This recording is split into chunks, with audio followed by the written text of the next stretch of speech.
ಬ್ರಹ್ಮಚಾರಿ ಅಂತೀಯಲ್ಲ ಹ್ಯಾಂಗ ಅಂತ ಕೇಳಿದ್ರು. ಇಲ್ಲ ರುಕ್ಮಿಣಿ, ನಾ ಬ್ರಹ್ಮಚಾರಿ ಇದ್ದಿದ್ದ ಕರೆ, ನಮ್ ಗುರುಗಳು ಉಂಡು ಉಪವಾಸ ಇದ್ದಿದ್ದ ಕರೆ ಅಂತ ಹೇಳಿದ್ರು. ಅದೇ ಹಂಗದು ಅಂದ್ಲಿಕ್ಕೆ, ನಾ ಪ್ರತ್ಯಕ್ಷ ಅನುಭವ ಐತಿ, ನೀನ್ ಹೆಂಗ ಬ್ರಹ್ಮಚಾರಿ ಆಕಿ ಅಂತ ಕೇಳಿದಾಗ ಅವಾಗ ಆಕಿ ಅವ ಅಂದ್ರ ನಾ ಒಂದು ಪ್ರಯೋಗ ಮಾಡ್ತೀನಿ, ಅದನ್ನ ಹೇಳ್ತೀನಿ ಅಂತೇಳಿ ಅವ್ರು ಸುಮ್ಮನೆ ತೋಡೆ ದಿವ್ಸ ಬಿಟ್ರು. ತೋಡೆ ದಿವ್ಸ ಅದು ಮರು ಆಗುತ್ತಾನ ಬಿಟ್ರು. ಮರು ಆಗಿಂದ ಏನ್ ಮಾಡಿದ್ರು, ಒಂದೇನೋ ಒಂದು ಕಾರ್ಯಕ್ರಮ ಇಟ್ರು. ಕಾರ್ಯಕ್ರಮ ಕೃಷ್ಣ ಪರಮಾತ್ಮ ಎಲ್ಲಾ ತರ ಸಂಗೀತ, ಶಾಸ್ತ್ರ, ಪ್ರವಚನ ಎಲ್ಲ ಇಡೀ ಊರ್ ತುಂಬಾನು ಎಲ್ಲಾ ಒಂದೊಂದ್ ತರ ಕಾರ್ಯಕ್ರಮಗಳನ್ನ ಆಯೋಜನೆ ಮಾಡಿ ಏನ್ ಮಾಡ್ದ, ರುಕ್ಮಿಣಿಗೆ ಕರೆಸಿ ಒಂದು ದೊಡ್ಡದೊಂದು ಪುಟ್ಟಿ ಪಣತಿ ಇಟ್ಟು, ಆ ಪಣತಿ ತುಂಬಾ ಎಣ್ಣೆ ಹಾಕಿ ಆ ಎಣ್ಣೆ ತಲೆ ಮೇಲೆ ಹೊರಿಸಿದಕಿಗೆ ಹೊರಿಸಿ ಊರ್ ಸುತ್ತಾರ್ದ ನೀನು ಇದು ಹೊತ್ಕೊಂಡು ಒಂದ್ ಹನಿ ಎಣ್ಣಿ ಚೆಲ್ಲಾರ್ದಂಗ ನೀ ಬರ್ಬೇಕು, ಅಂದ್ರ ನೀ ಬಿಡ್ತೀನಿ, ಇಲ್ಲಿಕ ನೀನು ಶಿರಚ್ಛೇದನ ಮಾಡ್ತೀನಿ ಅಂತ ಹೇಳ್ದ. ಆವಾಗ ಮತ್ತ ಕೃಷ್ಣ ಪರಮಾತ್ಮ ಹೇಳಿದ್ ಒಪ್ಲೇಬೇಕಲ್ಲ, ಒಪ್ಪಿದ್ಲು. ಒಪ್ಪಿಕೊಳ್ಳೇನ ಪಡತಿ ತುಂಬಾ ಎಣ್ಣೆ ಹಾಕಿ ಆಕಿನ ತಲೆ ಮೇಲೆ ಇಟ್ಟು ಕೇಸಿಂದ ಅವ್ರು ಏನ್ ಮಾಡಿದ್ರು ಅಂತಂದ್ರ, ಹೋಗಿ ಊರಾಗೆಲ್ಲ ಅಡ್ಡಾಡ್ಕೊಂಡ್ ಬಾ ಅಂತ ಹೇಳಿದ್ರು. ಅಣ್ಣ ಆಯ್ತಂತ ತಲೆ ಮೇಲೆ ಹೊತ್ಕೊಂಡು ಹೊಂಟು ಕುಳೇನ ಅಲ್ಲಿ ದಾರ್ದಾರಿಗೆ ಭಜನಿ ನಡೆದಿತ್ತು, ಸಂಗೀತ ನಡೆದಿತ್ತು, ಎಲ್ಲ ಒಂದೊಂದ್ ತರ ಕಾರ್ಯಕ್ರಮಗಳ ನಡೆದಿದ್ದು. ಆಕಿ ಏನ್ ಮಾಡು, ಎಲ್ಲಿ ಎಣ್ಣೆ ಚೆಲ್ತೈತೋ ಎಲ್ಲಾನು ಶಿರಚ್ಛೇದನ ಆಗ್ತತೋ, ಎಲ್ಲಿ ಎಣ್ಣೆ ಚೆಲ್ತೈತೋ ಎಲ್ಲಿ ಶಿರಚ್ಛೇದನ ಆಗ್ತತೋ, ಲಕ್ಷ ಎಲ್ಲ ಆಕಿದ ಏನಾಯ್ತು, ತಲೆ ಮೇಲೆ ಇದ್ದಂತ ಪಣತಿ ಮ್ಯಾಲಿ ಆಕಿಂದ ಲಕ್ಷ ಇತ್ತರಿ ಎಣ್ಣೆ ಇದ್ರ ಮ್ಯಾಲೆ ಪುಟ್ಟಿ ಹಾಕಿ ಅದ್ರಾಗ ಎಣ್ಣೆ ಹಾಕಿ ಫುಲ್ ಹಾಕಿಸಿಂದ ಕೈ ಇಟ್ಟು ಕಳಿಸಿಬಿಟ್ಟಿದ್ರ. ಅವು ಎಲ್ಲಿ ಚೆಲ್ತೈತೋ ಏನ್ ಮಾಡ್ತೈತೋ ಅಂತೇಳಿ ಹಂಗ ಹಿಡ್ಕೊಂಡ್ ಆಕಿ ಹಗುರಕ ಊರೆಲ್ಲ ಸುತ್ತ ಹಾಕಿ ಬಂದ್ರು. ಆಕಿನ ಲಕ್ಷ ಎಲ್ಲಿತ್ತು ಅಂದ್ರ ಆ ಪಣತಿ ಎಲ್ಲಿ ಚೆಲ್ತೈತೋ ಎಣ್ಣೆ ಅಂತ ಹೇಳಿ ಅದರ ಮ್ಯಾಲೆ ಲಕ್ಷ ಇತ್ತು. ದಾರ್ಯಾಗೆಲ್ಲ ಸಂಗೀತ, ನಾಟಕ, ಭಜನಿ, ಶಾಸ್ತ್ರ, ಪುರಾಣ ಎಲ್ಲ ಏನೇನ್ ಬೇಕೆಲ್ಲಾನು ಇಟ್ಟಿದ್ರು. ಅಲ್ಲ ಅಡ್ಡಾಡಿ ಹಗುರ್ಕ ಬಂದು ರಾಜ್ಯಕ್ಕೆ ಬಂದ್ ಕೂಡ ಅದನ್ನ ತೆಗೆದು ಒಟ್ಟು ಚೆಲ್ಲಿಲ್ಲ ತೆಗೆದು ಕೃಷ್ಣ ಪರಮಾತ್ಮ ಕಡ್ಯಾಕ್ ಇಟ್ಟ. ಊರಾಗ ಹೋಗಿದ್ದಿ, ಏನೇನ್ ನೋಡಿ ಬಂದಿ, ಏನೇನ್ ನಡೆದಿತ್ತು ಊರಾಗ ಅಂತ ಕೇಳಿದ್ರು. ಏನ್ ನಡೆದಿತ್ತೋ ಏನೋ ನನಗೇನು ಗೊತ್ತೇ ಇಲ್ಲ ಅಂದಕ್ಕೆ. ಗೊತ್ತೇ ಇಲ್ಲ ಅಂದ್ರೆ ಮತ್ತೆ ಇಡ್ತಾನ ಎಲ್ಲಾ ಊರ್ ತುಂಬಾ ಅಡ್ಡಾಡಿ ಬಂದಿದ್ದಿ, ಮತ್ತ ಅಲ್ಲಿ ಭಜನಾ ನಡೆದೈತಿ, ನಾಟಕ ನಡೆದೈತಿ, ಸಂಗೀತ ನಡೆದೈತಿ, ಎಲ್ಲಾನು ಕಾರ್ಯಕ್ರಮಗಳ ನಡೆದವು, ನನಗೇನು ಗೊತ್ತಿಲ್ಲ, ನಾ ಏನು ನೋಡೇ ಇಲ್ಲ ಅಂದ್ಲಕಿ. ಅಡ್ಡಾಡಿಲ್ಲನಲ್ಲಿ ಎಲ್ಲಾರ ಮುಂದು ಅಡ್ಡಾಡೇ ಬಂದಾಳ, ಆದ್ರೆ ಎಲ್ಲಾನು ನೋಡ್ಯಾಳ. ನೋಡಿದ್ರಕಿನ್ ತಲಿ ಲಕ್ಷ ಎಲ್ಲಿತ್ತು ಅಂದ್ರ ಆ ಎಣ್ಣಿ ಪಣತಿ ಮ್ಯಾಲೇನ ಆಕಿನ ಲಕ್ಷ ಇತ್ತಿಲ್ರಿ. ಹೆಂಗ ಅದು ಚೆಲ್ತತೋ ಎಲ್ಲಿ ಮಾತ್ ನನ್ ಶಿರಚ್ಛೇದನ ಆಗತ್ತೋ ಅಂತ ಆಕಿನ ಲಕ್ಷ ಎಲ್ಲಿತ್ತ, ಆ ಎಣ್ಣಿ ಪಣತಿ ಮ್ಯಾಲಿನ ಹೆಂಗಿತ್ತಲ್ಲ ಆಕಿದ. ಏನು ನಡೆದ್ರು ಕಣ್ಣು ಮುಂದೆ ಏನು ನಡೆದ್ರು ಆಕಿಗೆ ಹೆಂಗ ಅದು ಇದು ಇದ್ದಿದಿಲ್ಲ, ಹಂಗ ಕೃಷ್ಣ ಪರಮಾತ್ಮ ಎಲ್ಲಾ ವ್ಯವಹಾರಗಳನ್ನ ನಾ ಮಾಡಿದ್ರು, ಇಷ್ಟು ಹೆಂಡ್ರು ಮಕ್ಳು ಜೋಡಿ ಕೂಡಿ ಇದ್ರುನು ನನ್ನ ಲಕ್ಷ್ಯ ಎಲ್ಲಿತ್ತು ಅಂದ್ರ ಆತ್ಮನಲ್ಲೇ ಐತಿ ನನಗ, ಅದಕ್ಕೆ ಬಳಸಿ ಬ್ರಹ್ಮಚಾರಿ ಕೃಷ್ಣ ಪರಮಾತ್ಮ ಅಂತ ಹೇಳಿದಾರಂತ. ಹಂಗ ಇಲ್ಲಿ ಏನೈತಿ ಅಂದ್ರ ಎಲ್ಲಾ ವ್ಯವಹಾರಗಳನ್ನ ಯೋಗಿ ಮಾಡ್ತಾನಂದ್ರ ಅವನ ಲಕ್ಷ್ಯ ಎಲ್ಲಿ ಇರ್ತೈತಿ ಅಂದ್ರ ತನ್ನ ಆತ್ಮನಸ ಕಡೆ ಇರ್ತೈತಿ. ಆಯ್ತು ಇದು ಸರಿ ಆಯ್ತು, ಉಂಡು ಉಪವಾಸ ಅಂದ್ರೆ ಹೆಂಗ ಅಂತಂದ್ ಅಣ್ಣ ಅವಂದ ಎಲ್ಲ ಅಡಿಗೆ ಮಾಡು ಅಂತಂದ್ರ. ಅಡಿಗೆ ಮಾಡಿ ದೊಡ್ಡದೊಂದು ಪುಟ್ಟಿ ಮಾಡಿ ಅದ್ರ ತುಂಬಿ ಅಲ್ಲಿ ಹೊಳಿ ಹಚ್ಚಿಕ ನಮ್ ಗುರುಗಳದಾರ ಹೋಗಿ ಊಟ ಮಾಡಿಸಿ ಬಾ ಅಂತ ಹೇಳಿದ್ರು. ಆಯ್ತತ್ತೇಳ ಪುಟ್ಟಿ ಹೊತ್ಕೊಂಡು ಹೊಂಟ್ಕೊಂಡ್ ದಾರ್ಯಾಗ ಹೊಳಿ ಇತ್ತು. ಹೊಳಿ ಇರೋಣ ಅದಕ್ಕೆ ಹೆಂಗ ದಾಟಿ ಹೋಗ್ಬೇಕಿ, ಮತ್ತ ಹೆಂಗ ದಾಟಿ ಹೋಗ್ಬೇಕು ಅಂದ ಅವಾಗ ಅವ ಹೇಳಿದ್ದ, ನನ್ನ ಗಂಡ ಬಳಸಿ ಬ್ರಹ್ಮಚಾರಿನೇ ಇದ್ದಿದ್ದ ಕರೆ ಆದ್ರ ಗಂಗಮ್ಮ ತಾಯಿ ನೀರ ದಾರಿ ಕೊಡು ಅಂತ ಕೇಳಿ ನೀನು, ಆ ದಾರಿ ಕೊಟ್ಲು ಅಂದ್ರ ಹೋಗು ಅಂತ ಹೇಳ್ದ. ಆಯ್ತಂದು ಇಷ್ಟೆಲ್ಲಾ ನೋಡಿದ್ಲೆಲ್ಲ ಆಗಿತ್ತು. ಅರುಣ ಗಂಗಮ್ಮ ತಾಯಿ ನನಗ ನದಿ ಒಳಗ ದಾರಿ ಕೊಡು ಅಂತ ಯಾಕೊಳ್ಳಿಲ್ಲ. ನನ್ನ ಗಂಡ ಬಳಸಿ ಬ್ರಹ್ಮಚಾರಿ ಇದ್ದಿದ್ದ ಕರೆ ಆದ್ರ ನನಗ ದಾರಿ ಕೊಡು ಗಂಗಮ್ಮ ತಾಯಿ ಅರುಣ. ಆ ದಾರಿ ಬಿಟ್ಲು ಗಂಗಮ್ಮ. ದಾರಿ ಬಿಟ್ಟ ಬಡ ಹೋಗಿ ಕೇಸಿಂದ ಅಲ್ಲಿ ಹೋಗಿ ಗುರುಗಳಿಗೆ ಶಿಸ್ನಾಗ ಎಲ್ಲಾ ಊಟ ಮಾಡಿಸ್ರ. ಆ ಪುಟ್ಟಿ ತುಂಬಾ ಏನೇನ್ ಎಲ್ಲಾ ಒಯ್ದಿದ್ಲು ಎಲ್ಲಾ ಊಟ ಮಾಡಿದ್ರು. ಊಟ ಮಾಡಿ ಮತ್ತಿನ್ ಹೊಳ್ಳಿ ಬರ್ಬೇಕಲ್ಲ, ಹೊಳ್ಳಿ ಬರೋಣ ಹೋಗವ ಅಂತಿಗೆ ಆಶೀರ್ವಾದ ಮಾಡಿ ಕಳಿಸಿದ್ರು ಗುರುಗಳು. ಬರಾಕತ್ರಿ ಹೆಂಗ್ ಹೋಗ್ಲಿಪ್ಪ, ನೀರ ಹರಿತೈತಿ ಹೆಂಗ್ ಹೋಗುದು ಅಂದ್ರ ನಮ್ಮ ಗುರುಗಳ ಉಂಡು ಉಪವಾಸ ಇದ್ದದ್ದ ಕರೆ ಆದ್ರೆ ಗಂಗಮ್ಮ ತಾಯಿ ನದಿಯೊಳಗ ದಾರಿ ಬಿಡು ಅಂತ ಹೇಳು, ಆಕಿ ಬಿಡ್ತಾಳ ಹೋಗು ಅಂತ ಹೇಳಿದ್ರು. ಆಕಿ ಅಂದ್ಲು ಇಟ್ಟುತ್ತಾಳ ಒಂದು ಪುಟ್ಟಿ ಅಡಿಗೆ ತಂದೀನಿ ಎಲ್ಲಾ ಕುತ್ಕೊಂಡ್ ಶಿಸ್ತಾಗ ಉಂಡಾರ ಸ್ವಾಮಿ ಗುರುಗಳು, ಮತ್ತು ಉಪವಾಸ ದಿನ ಅಂತಾರಲ್ಲ ಇವರು ಅಂತಕಿ ಸಂಶಯ ಬತ್ತು. ಸಂಶಯ ಬಂದು ನೋಡ್ಬೇಕು ಬಿಡ ಅಂತ ಕೇಸಿಂದ ಅಂದು ಸುಮ್ಮನಾಗಿ ಹಾಳಿ ಬಂದ್ಲು. ಅಂದಾಗ ಅವಾಗ ಗಂಗಮ್ಮ ತಾಯಿ ಮಾತು ಹೇಳಿದ್ಲು, ನೋಡಪ್ಪ ನಮ್ಮ ಗುರುಗಳು ಊಟ ಉಂಡು ಉಪವಾಸ ಇದ್ದದ ಕರೆ ಆದ್ರ ಗಂಗಮ್ಮ ತಾಯಿ ನೀ ದಾರಿ ಬಿಡು ಅಂತಂದ್ರ ಅದು ದಾರಿ ಬಿಟ್ಟು ಬಿಟ್ಲಕ್ಕೆ. ಅವಾಗ ಇದ್ದದ್ದು ಖರೆ ಐತಿ ಅಂತಂದ್ರ ಅಂದ್ರ ಅವ್ರು ಎಷ್ಟು ಊಟ ಮಾಡಿದ್ರು ಅದು ಉಂಡಿನ ಅನ್ನುವಂಥ ಕಲ್ಪನಾ ಅವರಲ್ಲಿ ಇತ್ತೇನು ಅಂದ್ರೆ ಇಲ್ಲ. ಉಂಡಿನ ಅನ್ನೋದು ಇಲ್ಲ, ಉಪವಾಸ ದಿನ ಅನ್ನೋದು ಇಲ್ಲ. ಐತೆ ಉಣುದು ಇಲ್ಲ ಇಲ್ಲ ಇಲ್ಲತ್ತೂ ಇಲ್ಲ ಐತತ್ತೂ ಇಲ್ಲ. ಅವ ಕಪಾವಂತೂ ಉಂಡು ಉಪವಾಸ ಇದ್ದದ ಕರೆ ನಮ್ಮ ಗುರುಗಳು ತಿಳ್ಕೊಂಡ ಮತ್ ಬಂದ್ಲತ್ತ. ಹೌದಪ್ಪ ಪರಮಾತ್ಮ ನೀ ಇದ್ದದ್ದು ಖರೆ ಐತಿ, ನಿಮ್ಮ ಲಕ್ಷ್ಯ ಎಲ್ಲಿರ್ತದ ಆ ಆತ್ಮಾನುಸಂಧಾನದಲ್ಲಿರ್ತೈತಿ. ವ್ಯವಹಾರಗಳ ನಡೆದ್ರು ಆ ವ್ಯವಹಾರದ ಕಲ್ಪನೆ ನನಗೆ ಏನು ಇಲ್ಲಾರ್ದಂಗ ಆಯ್ತಲ್ಲ. ಆ ಎಣ್ಣೆ ಮೇಲೆ ನನಗೆ ಲಕ್ಷ್ಯ ಹೆಂಗಿತ್ತು ಹೆಂಗಿದ್ದು ಮತ್ತೆ ಎಲ್ಲ ಏನು ಊರೊಳಗೆ ನಡೆದ್ರು ನನಗೇನು ಅದು ಕಣ್ಣಿಗೂ ಕಾಣಲಿಲ್ಲ, ಅದು ನನಗೆ ಕಿವಿಗೂ ಬೀಳಲಿಲ್ಲ. ಹಂಗ ಲಕ್ಷ್ಯ ನನ್ಗೆ ಹೆಂಗಿತ್ತು ಹಂಗ ಐತಿ. ನಿಮ್ಗೆ ಇದ್ದದ್ದ ಕರೆ, ನಿಮ್ಮ ಗುರುಗಳು ಉಂಡು ಉಪವಾಸ ಇದ್ದದ್ದು ಕರೆನೆ, ನೀ ಬಳಸಿ ಬ್ರಹ್ಮಚಾರಿ ಇದ್ದಿದ್ದು ಕರೆ ಅಂತೇಳಿ ಅವಾಗ ಒಪ್ಪಿದ್ಲತ್ತ. ಹಂಗ ಯೋಗಿ ಹೆಂಗ ಇರ್ತಾನ ಅಂದ್ರೆ ಬಳಸಿ ಬ್ರಹ್ಮಚಾರಿ ಇದ್ದಂಗೆ ಇರ್ತಾನ, ಉಂಡು ಉಪವಾಸ ಇದ್ದಂಗ ಇರ್ತಾನ. ವ್ಯವಹಾರಗಳನ್ನು ಮಾಡಿ ನೋಡೋರ್ ದೃಷ್ಟಿಯಿಂದ ಮಾಡ್ತಾನ, ಉಣ್ತಾನ, ತಿತ್ತಾನ, ಹೋಗ್ತಾನ, ಬರ್ತಾನ ಅಂದ್ರು ಅವ್ರದ್ದು ಲಕ್ಷ್ಯ ಎಲ್ಲಿರ್ತೈತಿ ಅಂದ್ರೆ ಆ ಆತ್ಮಾನುಸಂಧಾನದಲ್ಲಿ ಇರ್ತೈತಿ.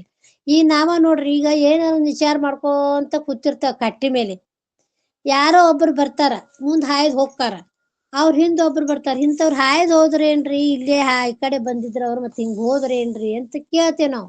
ಕೇಳ್ತಾರ, ನಾವೇನಂತೀವಿ ನೋಡಿರ್ತೇವಿ, ಕಣ್ಣನ್ನು ತೆಗ್ದಿರ್ತೇವಿ, ಸುಮ್ಮನೆ ಕೂತಿರ್ತೇವಿ. ಆದ್ರ ಲಕ್ಷ್ಯ ನಮ್ದು ಎಲ್ಲೋ ಏನೋ ವಿಚಾರ ಮಾಡಾಕತ್ತಿರ್ತೈತಿ, ನಮ್ಮ ಮನಸ್ಸಲ್ಲಿ ಇರಂಗಿಲ್ಲ. ನಮ್ಮ ಮನಸ್ಸಲ್ಲಿ ಇರ್ಲಿಕ್ಕ ಮುಂದೆ ಎಷ್ಟು ಮಂದಿ ಹಾಯ್ದು ಹೋದ್ರು ನಮ್ಗೆ ಲಕ್ಷ್ಯ ಗೊತ್ತಿರ್ತೈತೇನಂದ್ರ ಏನೋ ಗೊತ್ತಿಲ್ಲ ಬಿಡ್ರಿ, ಇಲ್ಲೇ ಕೂತೀನಿ ನಾ, ಏನು ಗೊತ್ತಾಗ್ಲಿಲ್ಲ ಬಿಡ್ರಿ ಅಂತ. ಅವ ಮನುಷ್ಯ ವಾಳಿ ಬಂದ, ಇಲ್ಲೇ ಹಾಯ್ದು ಹೋಗಿನಲ್ರಿ, ನಿಮ್ ಮುಂದೆ ಅದೀನಲ್ಲ, ನಿಮ್ ಮುಂದೆ ಹಾಯ್ದು ಹೋಗಿನಲ್ಲ ಅಂತ ಹೇಳ್ದ. ನಾ ನೋಡೇ ಇಲ್ ಬಿಡ್ರಿ ನೀವು ಇಲ್ಲೇ ಮುಂದಾದ್ರು. ಆದ್ರ ಮನಸ್ಸು ಅಲ್ಲಿ ಇರಂಗಿಲ್ಲ. ಅದು ಮನಸ್ಸು ಇಲ್ಲತ್ತೆ ಬೇರೆ ಕಡೆ ಏನೇನೋ ವಿಚಾರ ಮಾಡಾಕತ್ತಿರ್ತೈತಿ. ಏನೋ ವಿಚಾರ ಮಾಡ್ಕೊತ ನಾವು ಕೂತೇವ್ ತಿಳ್ಕೋರಿ, ಮುಂದೆ ಏನ್ ಆದ್ರೂ ಗೊತ್ತಲ್ಲ, ಮಂದಿ ಯಾರು ಮಾತಾಡಿದ್ರು ಗೊತ್ತಲ್ಲ, ಏನು ಗೊತ್ತಾಗಲ್ಲ. ಯಾಕೆ ಇಲ್ತಾನ ಇಲ್ಲೇ ಮಾತಾಡ್ದೇವಲ್ರಿ, ಏನೈತಿ ಏನೇ ಕೇಳಿಲ್ಲಲ್ಲ ಅಂತೇಳಿ ಅಂದ್ರೆ ಅವ್ರ ವೃತ್ತಿ ಎಲ್ಲಿ ಇರ್ತೈತಿ ಅಂದ್ರೆ ಅದು ಏನೈತಿ ಬ್ಯಾರೆ ಕಡೆ ಯೋಚನೆ ಒಳಗೆ ಇರ್ತೈತಲ್ಲ, ಅದು ಅವ್ರಿಗೆ ಹೆಂಗೆ ಕಾಣಂಗಿಲ್ಲ. ಹಂಗೆ ಅವ್ ಯೋಗಿ ಇದ್ದಾವ, ಅವ ಆತ್ಮಾನುಸಂಧಾನದೊಳಗೆ ತನಗೆ ಏನೇನೋ ತನ್ನ ಕಲ್ಪನಾದೊಳಗೆ ಆ ಆನಂದದೊಳಗೆ ಅವ ಇರ್ತಾನ. ಆದ್ರೆ ಇದು ಏನು ವ್ಯವಹಾರಗಳನ್ನ ನಡೆದ್ರು ಅವನಿಗೆ ಗುರ್ತಾಗಂಗಿಲ್ಲ ಯೋಗಿಗೆ ಅಂತ ಹೇಳ್ತಾರ. ಅಪ್ಪಗಳು ಚುಟ್ಟ ಹಚ್ಕೊಂಡ್ ಸೇತಿದ್ರ ದೊಡ್ಡ ಅಜ್ಜಾರ್ ಶಿವಪುತ್ರಪ್ಪ ಚುಟ್ಟ ಸೇತಿದ್ರತ್ತ. ಚುಟ್ಟ ಹಿಂಗ್ ಹಚ್ಕೊಂಡ್ ಬಾಯಿಗೆ ಹಚ್ಕೊಂಡಿದ್ ಅಷ್ಟ ಕರೆ ಹತ್ರಿ, ಅದನ್ನ ಜಗ್ಬೇಕು, ಅದನ್ನ ಸೇದ್ಬೇಕು, ನಾ ಕೈಯ ಚುಟ್ಟ ಹೇಳಿದೀನಿ ಅನ್ನುವಂತ ಕಲ್ಪನಾ ಇರ್ತಿದ್ದಿಲ್ಲ. ಸುಮ್ಮನೆ ಕೂತ್ ಬಿಡತ್ತ, ಸುಟ್ಟು ಸುಟ್ಟು ಸುಟ್ಟು ಅದು ಕೈ ಬಂದು ಕೈಗೆ ಹತ್ತಿದ್ರು ಗೊತ್ತಾಕಿದ್ದಿಲ್ಲತ್ರಿ ಅವ್ರಿಗೆ. ಅಷ್ಟ ಆನಂದದೊಳಗೆ ತಮ್ಮ ಬ್ರಹ್ಮಾನಂದದೊಳಗೆ ಹಂಗುದ್ದು ಕೂತ್ ಬಿಡ್ತಿದ್ರ ದೊಡ್ಡ ಅಜ್ಜಾರಿ ಸುಪುತ್ರ ಅಜ್ಜಾರು. ಮುಂದೆ ಅಪ್ಪಗಳು ಬಂದು ಎಷ್ಟೊತ್ತನ ಕೂತ್ರುನು ಸುಮ್ಮನೆ ಕುಂಡ್ರ ಕಣ್ ತೆಗ್ದಂಗ ನೋಡ್ತಾರೇನ್ ಅನ್ನಂಗ ಇದ್ರು. ಆದ್ರೆ ಏನು ಇದ ರಾಮಾರೂಢ ಅಜ್ಜಾರು, ಬಾಗಲಕೋಟೆ ರಾಮರಾಜ್ ನಾವು ನೋಡಿದ್ದದು. ನಾವು ಹೋಗಿ ನಮಸ್ಕಾರ ಮಾಡಿ ಕುಂತೇವಿ, ಕುಂತ್ಕೊಂಡ್ ಸುಮ್ಮನೆ ನಮ್ ನೋಡ್ಕೋತ ಕೂತಾರೇನ್ ಅನ್ನಂಗ ಕಾಣ್ತಿದ್ರು. ಅವ್ರ ವೃತ್ತಿ ಅವ್ರದ್ದು ಎಕಡೆ ಹೋಗಿದ್ದಿಲ್ಲ. ಆರ್ ನಮ್ಮನ ನೋಡಕತ್ತಾರನ ನಮಗ್ ಕಾಣಿಸ್ತಿತ್ತು, ಅವ್ರ ವೃತ್ತಿ ಹೊರಗೆ ಇರ್ತಿದ್ದಿಲ್ಲ. ಯಾರೋ ಒಬ್ರು ನಮ್ಮ ರಾಮಾರೂಢ ಅಪ್ಪವ್ರ ತಾಯಿಯವ್ರು ಇದ್ರು, ಸ್ವರೂಪಾನಂದ ಅಪ್ಪವ್ರ ತಾಯಿಯವ್ರು ಅಂದ್ರು, ನನಗ ತಲೆ ನುಸ್ತಿತ್ರೆ, ತಲೆ ಭಾಳ ನುಸ್ತದ ಯಪ್ಪ, ತಲೆ ನುಸ್ತೈತಿ ಅಂತಾಳ, ಒಂದ್ ಸ್ವಲ್ಪ ತಲೆ ಮೇಲೆ ನಿಮ್ ಹಸ್ತ ಇಡ್ರಿ ಅಂತ ಹೇಳಿ ಅಂದ್ರು. ಅವ್ರು ಸುಮ್ಮನೆ ಕೂತ್ರು. ಸುಮ್ಮನೆ ಕುಂಡ್ರೆ ಮತ್ತೊಬ್ರು ಭಕ್ತರು ಬಂದು ಅವ್ರ ಹಸ್ತ ತೆಗೆದು ನನ್ನ ತಲೆ ಮೇಲೆ ಇಟ್ರು. ತಲೆ ಮೇಲೆ ಇಟ್ಟು ತಲೆ ಮೇಲೆ ಕೈಯಾಡ್ಸಕತ್ರ. ಕೈಯಾಡ್ಸಿ ಏನ್ ಮಾಡಿದ್ರು, ತಲೆ ತುಂಬಾ ಎಲ್ಲ ಕೂದಲೆಲ್ಲ ಹುರಿಯೋದು. ಕೈಯಾಡ್ಸೋದು ಒಟ್ಟ ಕೈಯಾಡಿಸ್ತೀನಿ ಅನ್ನೋದು ಕಲ್ಪನಾ ಇಲ್ಲ, ನಾ ನೋಡಾಕತ್ತೀನಿ ಅನ್ನೋದು ಕಲ್ಪನೆ ಇಲ್ಲ. ಸುಮ್ಮನೆ ಹಂಗ ತಲೆ ಕೈಯಾಡ್ಸಕತ್ರು. 10-15 ನಿಮಿಷ ಬರೀ ಒಟ್ಟು ಕೈಯನ್ನ ತಲೆ ಮೇಲೆ ಕೈಯನ್ನ ತೆಗಿಲಿಲ್ಲ ಅವ್ರು ನಮ್ದು. ಅವ ಮತ್ತೊಬ್ಬ ಶಿಷ್ಯ ಬಂದು ಸಾಕ್ ಬಿಡ್ರಿಪ್ಪ ಅಂತೇಳಿ ಮತ್ತೊಬ್ರು ಬಂದ ಕೈ ತೆಗೆದು ಕಡ್ಯಾಕ್ ಇಟ್ರು ಹೊರತಾಗಿ. ಅವ ಕೈಯಾಡ್ಸಿನ ಅನ್ನೋದು ಕಲ್ಪನಾ ಇಲ್ಲ, ಕಡ್ಯಾಕ್ ಇಟ್ಟಿನ ಅನ್ನೋದು ಕಲ್ಪನಾ, ಸುಮ್ಮನೆ ಕೂತ್ ಬಿಟ್ರು ಯಥಾ ಪ್ರಕಾರವಾಗಿ. ಕೈ ಕಡ್ಯಾಕ್ ತೆಗೆನ ಕಡ್ಯಾಕ್ ಕೈ ಬಿಟ್ಟು ಕೂತ್ ಬಿಟ್ರು. ಆದ್ರೆ ಆ ಸ್ಥಿತಿ ಹೆಂಗಿತ್ತು ಅಂದ್ರೆ ಅವ್ರು ಬ್ರಹ್ಮಾನಂದದೊಳಗೆ ತಮಗೆ ಇರ್ತಿದ್ರು. ನೋಡೋರ್ ದೃಷ್ಟಿ ನಮ್ಮಂಗ ನೋಡ್ತಾರ, ನಮ್ಮಂಗ ತಲೆ ಮೇಲೆ ಕೈಯಾಡ್ಸಕತ್ತಾರ, ನಮ್ಮ ಕಲ್ಪನಾ ಆಕಿತ್ತು. ಆದ್ರೆ ಅವ್ರಿಗೆ ಯಾವ ಕಲ್ಪನಾನು ಇರ್ತಿದ್ದಿಲ್ಲ. ಹಂಗಿದು ನಾವು ಪ್ರತ್ಯಕ್ಷ ಕಂಡಿದ್ರಿದು, ಅನುಭವಿಸಿದ್ದು, ನಾವು ನೋಡಿದ್ದು. ಯಾರು ಚಿಕ್ಕರಾಮಾರೂಢ್ರಂತ ಬಾಗಲಕೋಟೆ ಒಳಗ. ಹಂಗ ಆ ಸ್ಥಿತಿಯೊಳಗ ಆ ಯೋಗಿಗಳು ಹಂಗಿರ್ತಾರ ಅನ್ನುವಂಥ ವಿಚಾರಗಳನ್ನ ಹೇಳ್ತಾರೆ ಇದ್ರೊಳಗ. ಅದಕ್ಕೆಂತೂ ಅವರು ಹೆಂಗ ಉಳಿಸಿ ಉಂಡು ಉಪಾಸಿ ಬಳಸಿ ಬ್ರಹ್ಮಚಾರಿ ಅನ್ನುವಂಥ ದೃಷ್ಟಾಂತವನ್ನು ಕೊಡ್ತಾರ. ಆದ್ರ ದೃಷ್ಟಾಂತ ಬರ್ದಿಲ್ಲ. ಆದ್ರ ಹಂಗ ಏನಂತ ಕೃಷ್ಣ ಪರಮಾತ್ಮ ಹಿಂಗ ಇರ್ತಿದ್ದ ಅಂದ್ರೆ ಯೋಗಿ ಹೆಂಗ್ ಇರ್ತಾನಂದ್ರ ತನ್ನ ಸ್ಥಿತಿ ಒಳಗ್ ಇರ್ತಾನ ಅನ್ನುವಂಥ ವಿಚಾರವನ್ನು ಹೇಳ್ತಾರ. ಸ್ವೀಕರಿಸುತ್ತ ಜಗತ್ತಿನ ಸಂಚಾರ ಮಾಡುತ್ತಿರುತ್ತಾನೆ. ಅದಕ್ಕೆ ತನ್ನ ವಸ್ತ್ರಗಳನ್ನು ಸ್ವೀಕಾರ ಮಾಡುತ್ತಾನೆ. ಏನು ಅನ್ನ ವಸ್ತ್ರಗಳನ್ನ ಏನು ಉಣ್ಣಂಗ್ ಉಣ್ತಾನ, ತಿನ್ನಂಗ್ ತಿಂತಾನ, ವ್ಯವಹಾರ ಮಾಡ್ತಾನ. ಆದ್ರೆ ಅವ್ನ ಲಕ್ಷ್ಯ ಇರ್ತೈತೇನಂದ್ರೆ ಇರಂಗಿಲ್ಲ. ಬರಲಾರದೆಂದು ಕಿಂತು ಭೋಕ್ತೃತ್ವವಾಗಿದೆ ಇರುತ್ತಾನೆ. ಇಲ್ಲಿ ಉಂಡು ಉಪವಾಸಿ ಅಂದರೆ ಭೋಕ್ತೃತ್ವ ಪುರುಷನಂತೆ ಕಂಡು ಬಂದರೂ ಅಭೋಕ್ತನಾಗಿರ್ತಾನ. ಅವ ಉಂಡಂಗ್ ಕಂಡ್ರು ಭೋಕ್ತೃತ್ವ ಅಂದ್ರೆ ಉಣ್ಣುದು. ಹಂಗ ಉಂಡಂಗ್ ಕಂಡ್ರಂದ್ರ ಅಭೋಕ್ತ ಅಂದ್ರೆ ಅವ್ ಯಾವದನ್ನು ಅಭೋಕ್ತ ಅಂದ್ರೆ ಇಲ್ಲ, ಅನಾಯಾಯ ಅಭೋಕ್ತನಾಗಿರುತ್ತಾನೆಂಬ ತಾತ್ಪರ್ಯವು. ಮತ್ತು ತನಗಿಂತಲೂ ಬೇರೆ ಯಾವ ದೈವವೂ ಇಲ್ಲವೆಂಬ ಒಂದು ತನ್ನ ಬಿಟ್ಟು ಮತ್ತೊಂದು ದೈವ ಅಂದ್ರೆ ದೇವರ ಮತ್ತೊಂದು ಐತೇನಂದ್ರೆ ಇಲ್ಲ. ಎಲ್ಲ ತನ್ನ ಸ್ವರೂಪನಾಗಿ ತೋರ್ತೈತದು. ನಿಶ್ಚಯ ಇಲ್ಲವೆಂಬ ನಿಶ್ಚಯವಾದ್ದರಿಂದ ಯಾವ ದೇವತೆಗಳನ್ನು ಕುರಿತು ಯಾವ ಅನುಸಂಧಾನವನ್ನು ಮಾಡುವುದಕ್ಕೂ ಆಗುವುದಿಲ್ಲ. ಯಾವರ ದೇವರು ಕುತ್ಕೊಂಡು ಅವ್ರು ಧ್ಯಾನ ಮಾಡ್ತೀನಿ, ಪೂಜೆ ಮಾಡ್ತೀನಿ ಅಂತ ಏನಾರು ಮಾಡ್ತಾನೆ ಅನ್ನೋದ್ರೆ ಇಲ್ಲ. ಅವು ಯಾವುದಂತ ತನ್ನ ಆತ್ಮ ಸ್ವರೂಪನೇ, ಆ ಪರಮಾತ್ಮ ಚೈತನ್ಯ ಸ್ವರೂಪನೇ ನಾನು ಇದ್ದೇನಂತ ತಿಳ್ಕೊಂಡವ ಏನ್ ಮಾಡ್ತಾನ ಆ ಸ್ಥಿತಿಯೊಳಗೆ ಇರ್ತಾನ. ಹೊರತಾಗಿ ಮತ್ತೊಂದು ದೇವ್ರ ನಾವು ಬೇರೆ ದೇವ್ರ ಪೂಜೆ ಮಾಡೋದು, ಪುನಸ್ಕಾರ ಮಾಡೋದು, ಅವ್ನು ಧ್ಯಾನ ಮಾಡೋದು ಮಾಡ್ತೇವೆ. ಹಂಗೆ ಅವ ಇರಂಗಿಲ್ಲ. ಮಾಡುವುದು ಕೂಡ ಹೋಗುವುದಿಲ್ಲ. ಮಾಡಕ್ ಹೋಗ್ತಾನಂದ್ರೆ ಹೋಗುವುದಿಲ್ಲ. ಮತ್ತು ಜಗತ್ತಿನ ಜನರಂತೆ ನಡೆಯುವ ನೀತಿಯನ್ನೇ ತಿಳಿಯುವುದೂ ಇಲ್ಲ. ಅಂದ್ರೆ ಹಿಂಗ್ ನಡ್ಬೇಕು ಹಂಗ್ ನಡ್ಬೇಕಂತೂ ಇಲ್ಲ. ಯಾಕೆಂದ್ರೆ ತನಗಿಂತಲೂ ಭಿನ್ನವಾಗಿ ಜಗತ್ತು ಉಂಟೆಂಬ ಭಾವನೆ ಇದ್ದರೆ ಯುಕ್ತ ವಿಚಾರ ಇರುತ್ತದೆ. ತನಗಿಂತ ಜಗತ್ತ ಬ್ಯಾರೆ ಅದ್ರ ಹಂಗಿರ್ಬೇಕು ಹಿಂಗಿರ್ಬೇಕು ಅಂತ ಮಾಡ್ತಾನವ. ತನಗಿಂತ ಭಿನ್ನವಾದಂತ ವಸ್ತುನೇ ಇಲ್ಲ ಅಂತ ನಾನೇ ಎಲ್ಲವಾಗಿ ತೋರ್ಕೊಂಡು ಎಲ್ಲಾ ನೂರೇನು ತೃಣಕಾಷ್ಟದಲ್ಲಿ ಏನ್ ತೋರ್ತಕ್ಕತ್ತದ ಎಲ್ಲ ನನ್ನ ಸ್ವರೂಪನಂದ. ಹೆಂಗ ಸಿದ್ಧಾರೂಢರು ದುಷ್ಟರಿರ್ಲಿ, ಕಳ್ಳರಿರ್ಲಿ, ಸುಳ್ಳಿರ್ಲಿ, ಒಳ್ಳೆಯವ್ರಿರ್ಲಿ, ಕೆಟ್ಟವ್ರಿರ್ಲಿ ಎಲ್ಲದರಲ್ಲಿ ಸಮಾನ ಇದ್ರಿಲ್ರಿ. ಹಂಗ ಎಲ್ಲ ನನ್ನ ಸ್ವರೂಪನೇ ಐತಿ. ನನ್ನ ಸ್ವರೂಪಕ್ಕಿಂತ ಭಿನ್ನ ಇದ್ರೆ ನಾವು ರಾಗದ್ವೇಷ ಮಾಡ್ಬೋದು. ನಾ ಬೇರೆ ನೀವೇ ಅಂದ್ರೆ ನಿನ್ ಮೇಲೆ ರಾಗದ್ವೇಷ ಮಾಡ್ಬೋದು. ನೀನೇ ನಾನು ನಾನೇ ನೀನು ಅಂದಾಗ ನಿನ್ ಮೇಲೆ ಪ್ರೀತಿನೂ ಇಲ್ಲ, ದ್ವೇಷನೂ ಇಲ್ಲ. ಯಾಕೆ ನನ್ನ ಸ್ವರೂಪನೇ ಐತಿ. ನನ್ನ ಸ್ವರೂಪ ಭಿನ್ನ ಇತ್ತಂದ್ರೆ ಏನಾರ ನಾವು ರಾಗದ್ವೇಷಗಳನ್ನು ಮಾಡ್ಬೋದು, ಬೇಕು ಬೇಡನು ಮಾಡ್ಬೋದು. ಎಲ್ಲ ನನ್ನ ಸ್ವರೂಪನ ಐತಿ. ನನ್ನ ಬಿಟ್ಟು ಮತ್ತೊಂದು ಏನು ವಸ್ತುಗಳನ್ನೇ ಅವನಿಗೆ ಕಾಣುವುದಿಲ್ಲ. ತನ್ನ ಸ್ವರೂಪವಾಗಿ ಎತ್ತೆತ್ತ ನೋಡಿದ ತತ್ತ ನೀನೇ ದೇವಾತ ಬಸವಣ್ಣವ್ರು ಹೇಳ್ದಂಗ ಯಾಕಂದ್ರೆ ನೋಡ್ತಾನ ಆ ಚೈತನ್ಯ ಸ್ವರೂಪನ ನೋಡ್ತಾನ. ಹೊರತಾಗಿ ಚೈತನ್ಯ ಬಿಟ್ಟು ಮತ್ತೊಂದು ಅವ ಏನಾರು ನೋಡ್ತಾನಂದ್ರೆ ಇಲ್ಲ. ಉಕ್ತ ವಿಚಾರವೇನಿರುತ್ತಿದ್ದು ಈ ಭಾವನೆಯನ್ನು ಇಲ್ಲದರಿಂದ ನೀತಿ ಮೊದಲಾದವುಗಳನ್ನು ತಿಳಿಯುವುದಿಲ್ಲ. ಯಾವುದನ್ನು ಅವನಿಗೆ ಗೊತ್ತಿಲ್ಲ. ಒಂದು ವೇಳೆ ಮುಂದಾಗುವ ಉತ್ತಮ ಕಾರ್ಯಗಳಲ್ಲಿಯೂ ಯೋಗ ಕ್ಷೇಮಾದಿಗಳಲ್ಲಿಯೂ ದೇಯವೇ ನಾನೆಂಬ ಅಜ್ಞಾನಿ ಪುರುಷರ ಹಾಗೆ ರಾಗದ್ವೇಷಾದಿಗಳನ್ನು ರಾಗಿಗಳಂತೂ ಹೇಗೆ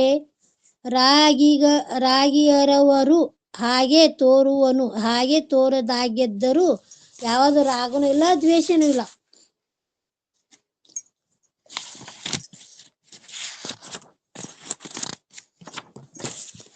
ವ್ಯವಹಾರ ವಿಷಯಗಳಲ್ಲಿ ಅಜ್ಞರನ್ನು ಹೇಗೆ ಅಶಕ್ತ ಬುದ್ಧಿ ಉಳ್ಳವರು ಆಗುವರೋ ಆಗಿರುವುದಿಲ್ಲ. ಅಂದ್ರೆ ಹಂಗೇನಾರ ಅಶಕ್ತ ಬುದ್ಧಿ ಒಂದು ವಿಷಯಗಳ ಮೇಲೆ ರಾಗಿಗಳಂದ್ರ ವ್ಯವಹಾರಿಕದೊಳಗ ವಿಚಾರದೊಳಗ ಅಶಕ್ತರಾದಂಗ ಅವ ಏನಾರ ಅಶಕ್ತಿ ಆಗಿರ್ತಾನ ಒಂದು ವಿಷಯಗಳೊಳಗಂದ್ರೆ ಇಲ್ಲ. ಕಿಂತು ಅವುಗಳ ಉದಾಸೀನ ಬುದ್ಧಿಯಿಂದ ಇರುತ್ತಾನ. ಅದ್ರ ಮೇಲೆ ಉದಾಸೀನ, ರಾಗನೂ ಇಲ್ಲ, ಪ್ರೀತಿನೂ ಇಲ್ಲ, ಉದಾಸೀನ ಸ್ಥಿತಿಯಿಂದ ಇರ್ತಾನ. ಪುನಃ ಜನನ ಮರಣ ರೂಪ ಎಂಬ ಸಂಸಾರದಲ್ಲಿ ತಿರುಗುವುದಕ್ಕೆ ಕಾರಣವಾದರೂ ಮುಖ್ಯವಾಗಿ ಅಜ್ಞಾನಿವಿರುತ್ತದೆ. ಅದನ್ನು ಈ ಮೊದಲೇ ಜ್ಞಾನ ಖಡ್ಗದಿಂದ ಅಜ್ಞಾನ ಅನ್ನುವಂಥದ್ದು ಮೊದಲು ಅವಾಗ ಏನೈತಿ ಜ್ಞಾನ ಖಡ್ಗದಿಂದ ಅದನ್ನ ಕತ್ತರಿಸಿ ಹಾಕಿ ಬಿಟ್ಟಿರ್ತಾನ. ಮೊದಲೇ ಜ್ಞಾನ ಖಡ್ಗದಿಂದ ಸಂಹಾರ ಮಾಡಿರುತ್ತಾನೆ.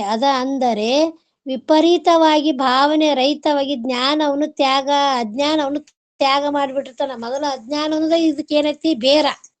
ಆ ಬೇರನ್ನಂತ ಹಡ್ಡಿ ತೆಗೆದು ಕತ್ತರಿಸಿ ಹಾಕಿ ಬಿಟ್ಟಿರ್ತಾನವ.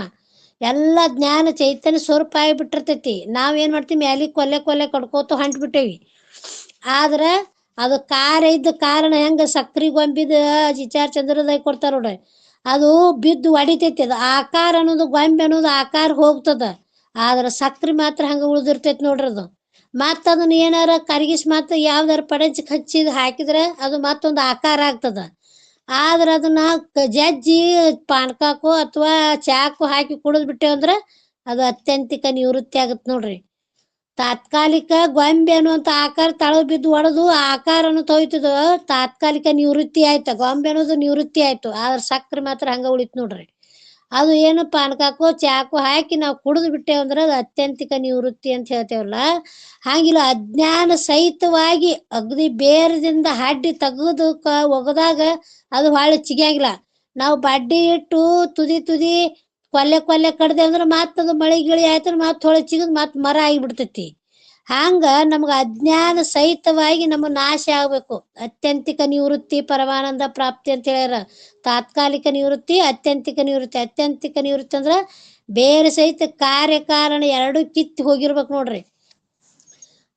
ಇದಕ್ಕೆ ಅಜ್ಞಾನವನ್ನು ತ್ಯಾಗ ಮಾಡಿರುತ್ತಾನೆ ಅಂದ್ರೆ ಮೊದಲು ಅಜ್ಞಾನ ಅಂತ ಜ್ಞಾನ ಖಡ್ಗದಿಂದ ಅಜ್ಞಾನ ಅನ್ನಂಥದ್ದು ಕತ್ತರಿಸಿ ಹಾಕಿದ. ಅದಕ್ಕೆ ಜ್ಞಾನದ ಬಲದಿಂದ ಅಜ್ಞಾನದ ಕೇಡು ನೋಡಯ್ಯ, ಜ್ಯೋತಿಯ ಬಲದಿಂದ ಸಂಬಂಧದ ಕೇಡು ನೋಡಯ್ಯ ಅಂತ ಬಸವಣ್ಣವ್ರು ಹೇಳ್ದಂಗ, ಯಾವಾಗ ಜ್ಞಾನ ಆಯ್ತು ಅಜ್ಞಾನ ಅನ್ನೋಂಥದ್ದು ಕತ್ತರಿಸಿ ಹಾಕಿ ಹೋಗ್ಬಿಟ್ಟಿರ್ತೈತೆ. ಅದು ಅವ್ ಉಳಿದಿರ್ದೇ ಇಲ್ಲ. ಅಜ್ಞಾನವನ್ನು ತ್ಯಾಗ ಮಾಡಿರುತ್ತಾನೆಂಬ ತಾತ್ಪರ್ಯ. ಆನಂತರ ವ್ಯವಸಾನಾತ್ಮಕ ಮನೋನಾಶವನ್ನು ಮಾಡಿಕೊಂಡಿರುವುದರಿಂದ ಅಖಂಡ ರಸವನ್ನು ಸ್ವರೂಪವೇ ಆಗಿರುವುದರಿಂದ ಜೀವನ್ ಮುಕ್ತನು ಎನಿಸಿಕೊಳ್ಳುವನು. ಅಂದ್ರೆ ಅಖಂಡ ಸ್ವರೂಪ ಯಾವುದು ಖಂಡ ಐತಿ ಅದು ಅದನ್ನ ನಾಶ ಐತಿ. ಯಾವ್ದು ಅಖಂಡ ಸ್ವರೂಪ ಐತಿ ಯಾವಾಗ್ಲೂ ಇರುದು, ಹಿಂದೂ ಐತಿ ಮುಂದೂ ಐತಿ ಈಗೂ ಇರ್ತೈತಿ. ಆ ಚೈತನ್ಯಕ್ಕಿಂತ ಆ ಸ್ವರೂಪ ಅಖಂಡ ಸ್ವರೂಪಕ್ಕೆ ಏನಾರು ಹಾನಿ ಐತಿ ಅಂದ್ರ ಅದಕ್ಕ ನೈನಂ ಚಿಂದಂತಿ ಶಸ್ತ್ರಾಣಿ ನೈನಂ ದಹತಿ ಪಾವಕ ನಚೈನಂ ಕ್ಲೇದಂತ್ಯಾಪು ನಾ ಸೋಷಿತಿ ಮಾರುತಂದ್ರ. ಅಂದ್ರ ಮಳಿಗೆ ನೆನೆಯುದು ಅಲ್ಲ, ಶಸ್ತ್ರದಿಂದ ಕಡಿಲಾಕನು ಬರುದಿಲ್ಲ, ಅಗ್ನಿಯಿಂದ ಸುಡಲಾಕನು ಬರುದಿಲ್ಲ, ಗಾಳಿಯಿಂದ ಹಾರ್ಸಾಕು ಬರುದಿಲ್ಲ. ಅದು ಹೆಂಗೈತಿ ಚೈತನ್ಯ ಅಖಂಡ ಸ್ವರೂಪ, ಅದು ಏನನ್ನೂ ಆಗುದಿಲ್ಲ. ಆ ಚೈತನ್ಯದೊಳಗ ಎಲ್ಲ ಆಗ್ತತೆ ಹೊರ್ತದೆ, ಚೈತನ್ಯಕ್ಕೆ ಯಾವ ಹಾನಿನೂ ಇಲ್ಲ. ಆ ಅಖಂಡ ಸ್ವರೂಪನ ನಾನು ಅಂತ ತಿಳಿದಿರ್ತಾನವ ಯಾರು ಯೋಗಿ. ಈ ಬಳಿಕ ಇಂಥ ಜೀವನ್ ಮುಕ್ತ ಪುರುಷನ ಈಶ್ವರನೇ ಆಗಿರೋಣದರಿಂದ ಅವನನ್ನು ಯಾರು ವಂದಿಸಿ ಪೂಜಿಸುತ್ತಾರೋ ಅವರು ನಿತ್ಯ ಸುಖವನ್ನು ಹೊಂದುತ್ತಾರೆಂದು ಪ್ರತಿಪಾದಿಸುತ್ತಾರೆ. ಮುಂದಿನ ನುಡಿಗ ಅಂತ ಯೋಗಿ ಪುರುಷನ ಯಾರು ಸೇವಾ ಮಾಡ್ತಾರ, ಯಾರು ಅವನಿಗೆ ಉಪಚಾರಗಳನ್ನು ಮಾಡ್ತಾರೆ, ಯಾರು ಅನ್ನೋದಕಗಳನ್ನು ಅವನಿಗೆ ಕೊಡ್ತಾರ, ಯಾರು ಸೇವಾದಿಗಳು ಮಾಡ್ತಾರ ಅವರು ಅವ್ರ ಸ್ಥಿತಿಯನ್ನು ಜೀವನ್ ಮುಕ್ತಿ ಅನ್ನುವಂಥ ಸ್ಥಿತಿ ಬರ್ತೈತಿ. ಅಂತ ಮಹಾತ್ಮನ ಸೇವಾವನ್ನು ಮಾಡ್ಬೇಕಾದ್ರೆ ಅಂತ ಮಹಾತ್ಮ ಸಿಗುವುದು ಅಕ್ಕೂ ದುರ್ಲಭ. ಅಂತ ಮಹಾತ್ಮರ ಸೇವಾ ಸಿಕ್ತು ಅಂದ್ರೆ ನಮ್ಮ ಜನ್ಮನು ಕಲ್ಯಾಣ ಆಗ್ತತಿ. ಅಂತ ಯೋಗಿ ಪುರುಷಂದು ಚರಿತ್ರೆಯನ್ನು ಇಲ್ಲಿವರೆಗೆ ಹೇಳ್ಕೊತ ಬಂದಾರ. ಅದನ್ನ ಬಗ್ಗೆನ ಜೀವನ್ ಮುಕ್ತನ ಸೇವಾ ಮಾಡೋದ್ರಿಂದ ಏನ್ ಆಗ್ತತ ಅನ್ನುವಂಥ ವಿಚಾರವನ್ನು ಮತ್ತೆ ನಾಳಿನ ದಿವಸ ತಿಳಿಸ್ಕೊಡ್ತಾರಂತ ಹೇಳ್ತಾ, ಇದು ಮುಂದಿನ ವಿಚಾರವನ್ನು ಅದೇ ವಿಚಾರವನ್ನು ನಮ್ಮ ಬಸಂತ ತಾಯಿಯವರು ಅದ್ರ ಬಗ್ಗೆ ಮತ್ತೊಂದು ಸ್ವಲ್ಪ ಅವರು ತಿಳಿಸ್ಕೊಡ್ತಾರ. ನಮ್ಗ ನಿಮ್ಗ ತಿಳಿಯಂಗ ಅವ್ರಿಗೇನ್ ಅನುಭವ ಐತಿ, ಅವ್ರು ಮತ್ತ ಅದ್ರ ಬಗ್ಗೆ ಸಾಕಷ್ಟು ಅಭ್ಯಾಸ ಮಾಡಿರ್ತಾರ. ಅದನ್ನ ಬಗ್ಗೆ ಮತ್ತ ಅವ್ರ ಬಾಯಲ್ಲಿ ಕೇಳಿ ನಾವು ನೀವು ಧನ್ಯರಾಗೋಣಂತ ಹೇಳ್ತಾ ಈ 4 ವಾಕ್ಯ ಪುಷ್ಪನು ಸದ್ಗುರುನ ಚರಣಾರವಿಂದಗಳಲ್ಲಿ ಅರ್ಪಿಸಿ ಓಂ ತತ್ಸತ್ ಪರಬ್ರಹ್ಮಣೇ ನಮಃ. ಶಿವಾಯ ನಮಃ. ನಮಸ್ಕಾರ.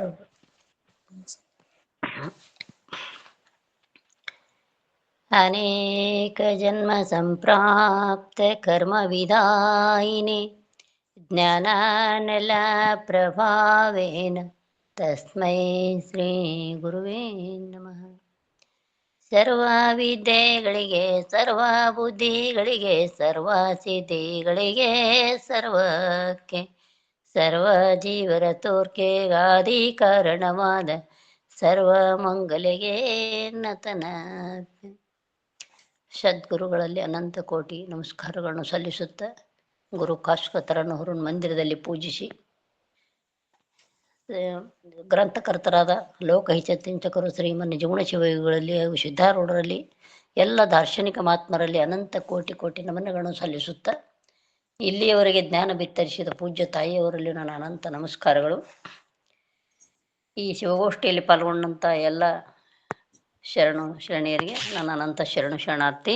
ಅವರೆಲ್ಲ ವಿಸ್ತಾರಪೂರ್ವಕವಾಗಿಯೇ ಹೇಳ್ಯಾರ, ಹೆಚ್ಚಿನ ಅಭ್ಯಾಸ ಏನಿಲ್ಲ. ನಾ ಅವ್ರಕ್ಕಿಂತ ಏನು ಆಳಿಲ್ಲ. ಏನೋ ಶಬ್ದ ಬಳಸಿ ನಾವು ನೀವು, ಯಾಕಂದರೆ ಹೇಳಿದ್ದ ಹೇಳುವರು, ಕೇಳಿದ್ದ ಕೇಳುವರು, ಹೇಳಿದ್ದ ಹೇಳಿ ಕೇಳಿದ್ದ ಕೇಳಿ ಸುಖಿಸುವರು, ಗುರುಗಳ ಹೇಳಿಕೆ ಸರ್ವಜ್ಞೆ. ಇಲ್ಲಿ ತನಕ ಕೇಳಿವಿ, ಎಷ್ಟು ಅರಗಿಸ್ಕೊಂಡಿವಿ, ನಮಗೆ ಎಷ್ಟು ಸ್ಮರಣಕ್ಕೆ ಬರ್ತದೆ ಅದನ್ನು ಮತ್ತೆ ಹೊಳ್ಳಿ ಉಚ್ಚಾರ ಮಾಡೋದು ಅಷ್ಟೇ ರೀ.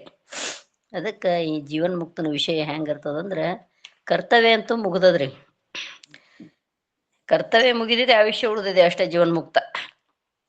ಅದಕ್ಕೆ ಕಾರ್ಯ ಅಧ್ಯಾಸ ತಿಳ್ಕೊಂಡಿರ್ಬೇಕು, ಕಾರಣ ಅಧ್ಯಾಸ ಕಳ್ಕೊಂಡಿರ್ಬೇಕು, ಅಧಿಷ್ಠಾನವಾಗಿ ಉಳಿದುಕೊಂಡಿರ್ಬೇಕು ಜೀವನ್ಮುಕ್ತ ಅಂತ ಹೇಳ್ಯಾರ. ಇವರು ಕಾರ್ಯ ಅಧ್ಯಾಸ ತಿಳ್ಕೊಂಡಾರ. ಇದೆಲ್ಲ ಅನಾತ್ಮ ವರ್ಗವಂತ ಮೊದಲೇ ಮುಮುಕ್ಷ ದೇಶ ಬಂದಾಗ ತಿಳ್ಕೊಂಡಾರ. ಕಾರಣ ಅಧ್ಯಾಸನು ಕಳ್ಕೊಂಡಾರ, ಮನಸ್ಸನ್ನೇ ಲಯಿಸ್ಬಿಟ್ಟದ್ರಿ.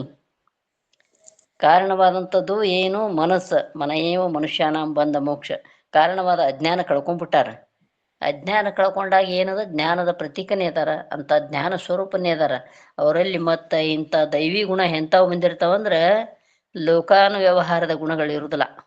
ಲೋಕಾನು ವ್ಯವಹಾರಕ್ಕೆ ಅತೀತವಾಗಿರ್ತಾವ.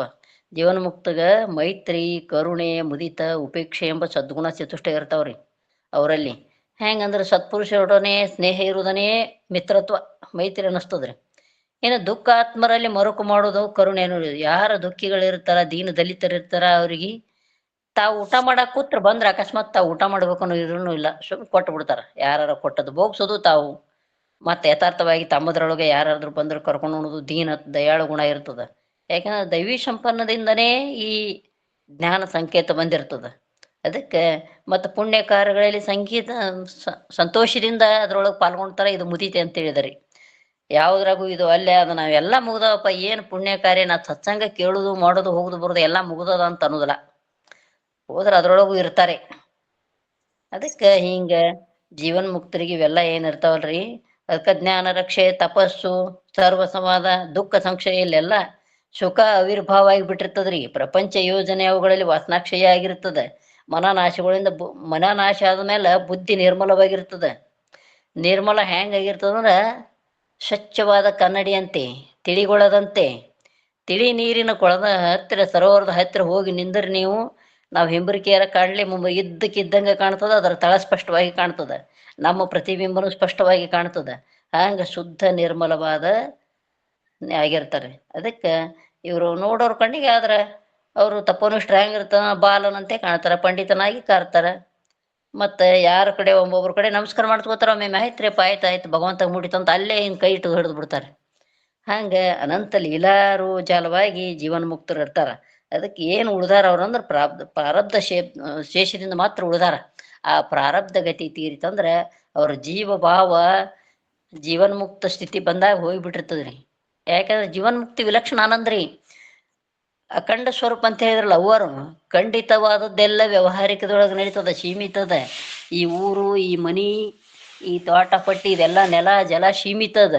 ಆದ್ರೆ ನೆಲ ಜಲ ಸೀಮಿತ ಮೀರಿದಂಥ ಏನದಲ್ಲ ಅಲ್ಲಿ ಅಕ್ಷರ ಪರಮಾತ್ಮ ಸ್ವರೂಪ, ಆ ಚೈತನ್ಯದ ಪ್ರತೀಕ ಕಂಡು ಉಂಡವ್ರು ಏನದಾರಲ್ರಿ, ಅವ್ರೇನು ಮಾಡಬೇಕಾದ ಕರ್ತವ್ಯ ಮುಗ್ದದ, ಆವಿಷ್ಯ ಅಷ್ಟೇ ಉಳ್ದದ, ಕೃತ್ಯ ಭಾವ. ಅದಕ್ಕಂತ ಕೃತ್ಯ ಭಾವದಿಂದ ಇದ್ದಂಥ ಜೀವನ್ಮುಕ್ತರು ಮುಂದಿನ ಪದ್ಯದೊಳಗೆ ಅವ್ರು ಅದೇ ಹೇಳ್ತಾರ್ರಿ. ನೀನು ಅಜ್ಞಾನ ಕಳ್ಕೊಳ್ಳೋದಾಗಲಿ, ಜ್ಞಾನ ತಿಳ್ಕೊಳ್ಳೋದಾಗಲಿ, ಇಂಥ ಮಹಾತ್ಮರ ದರ್ಶನ ಪಡ್ಕೊಂಡಿದ್ರೆ ನಿನಗಿಂತ ಧನ್ಯರಿಲ್ಲ ಅಂತ ಹೇಳ್ತಾರೆ. ಅದಕ್ಕೆ ಅಂಥ ಅದ್ಭುತ ವಿಚಾರ ಹೇಳ್ತಾರೆ. ಇಂಥ ಹೇಳಿದಲ್ರಿ, ಬಳಸಿ ಬ್ರಹ್ಮಚಾರಿ ಉಂಡು ಉಪವಾಸಿ, ಎಷ್ಟೋ 63,000 ಮಕ್ಕಳು, 16,000 ಹೆಂಡ್ರೈನ್ ಅಂತ ಬರ್ತದ್ರಿ ಅವ್ರದ್ದು ಲೆಕ್ಕಕ್ಕೆ. ಶ್ರೀಕೃಷ್ಣ ಪರಮಾತ್ಮ ಏನು ಬಳಸಿ ಬ್ರಹ್ಮಚಾರಿ ಉಂಡು ಉಪವಾಸಿ. ಅದಕ್ಕೆ ಬಸವಣ್ಣವರಾಗಲಿ ಶರಣರಾದರೂ ಏನು ಉಭಯ ಪತ್ನಿಯರಿದ್ರೂ ಬಳಸಿ ಬ್ರಹ್ಮಚಾರಿ ಉಂಡು ಉಪವಾಸಿ ಅಂತ ಬರ್ತದ್ರಿ. ಅದಕ್ಕೆ ನಿನ್ನಿನ ದಿವ್ಸ ನೋಡ್ಕೊಂಡು ಬಂದೇವ್ರಿ ನಾವು. ಏನು ಸತಿಯ ಕಂಡ ವೃತ್ತಿಯಾದ ಬಸವಣ್ಣ, ವೃತ್ತಿಯಾಗಿ ಬ್ರಹ್ಮಚಾರಿಯಾದ ಬಸವಣ್ಣ, ಬ್ರಹ್ಮಚಾರಿಯಾಗಿ ಬಹುಗೆಟ್ಟ ಬಸವಣ್ಣ, ನಮ್ಮ ಕೂಡಲ ಸಂಗನ ಶರಣಲ್ಲಿ ಬಸವಣ್ಣನೊಬ್ಬನೇ ಬ್ರಹ್ಮಚಾರಿ ಅಂತ ಹೇಳಿದ್ರು ಪ್ರಭುದೇವರು. ಅದಕ್ಕೆ ಅಂಥ ಬ್ರಹ್ಮಚಾರಿ ಬೆನ್ನ ಹತ್ತಿದವರು ಎಷ್ಟು ಪಾರಮಾರ್ಥ. ಇಂಥವ್ರು ದರ್ಶನ ಪಡೆದದಂದ್ರೆ ಉದಾಹರಣೆ ರೀ. ಹೆಂಗಿದ್ರಂದ್ರೆ ಸೊಲ್ಲಾಪುರದಾಗ ಸಿದ್ದರಾಮ ಶಿವಯೋಗಿ ಏನು ಮಾಡ್ತದ್ದ, ಮೊದಲು ಕರ್ಮದಲ್ಲೇ ಇದ್ದನ್ರಿ. ಪ್ರಭುದೇವ್ರು ಕರ್ಕೊಂಡು ಹೋಗ್ಬೇಕಾದ್ರೆ ಅದು ಭಾಳ ಒಂದು ಸಮಾಧದ. ಅದು ಹೆಂಗಂದ್ರೆ, ನೀ ಏನಿದೆ ಗುಡ್ಡದಾಗ ಗುಡ್ಡ ಕಟ್ಕೋತ ಕೂತಿ ಅಂದ್ರೆ ನಿನಗೆ ಎಂದೂ ಆಗುದಿಲ್ಲ ಅಂತ ಹೇಳಿದ್ರು. ಮತ್ತೇನಿತ್ತು, ಸಿದ್ದರಾಮ ದೇವರದಲ್ಲಿ ವಿಶೇಷ ದಿನ ಶ್ರೀಶೈಲ ಮಲ್ಲಿಕಾರ್ಜುನ ಪೂಜೆ ಮಾಡ್ತಿದ್ರು.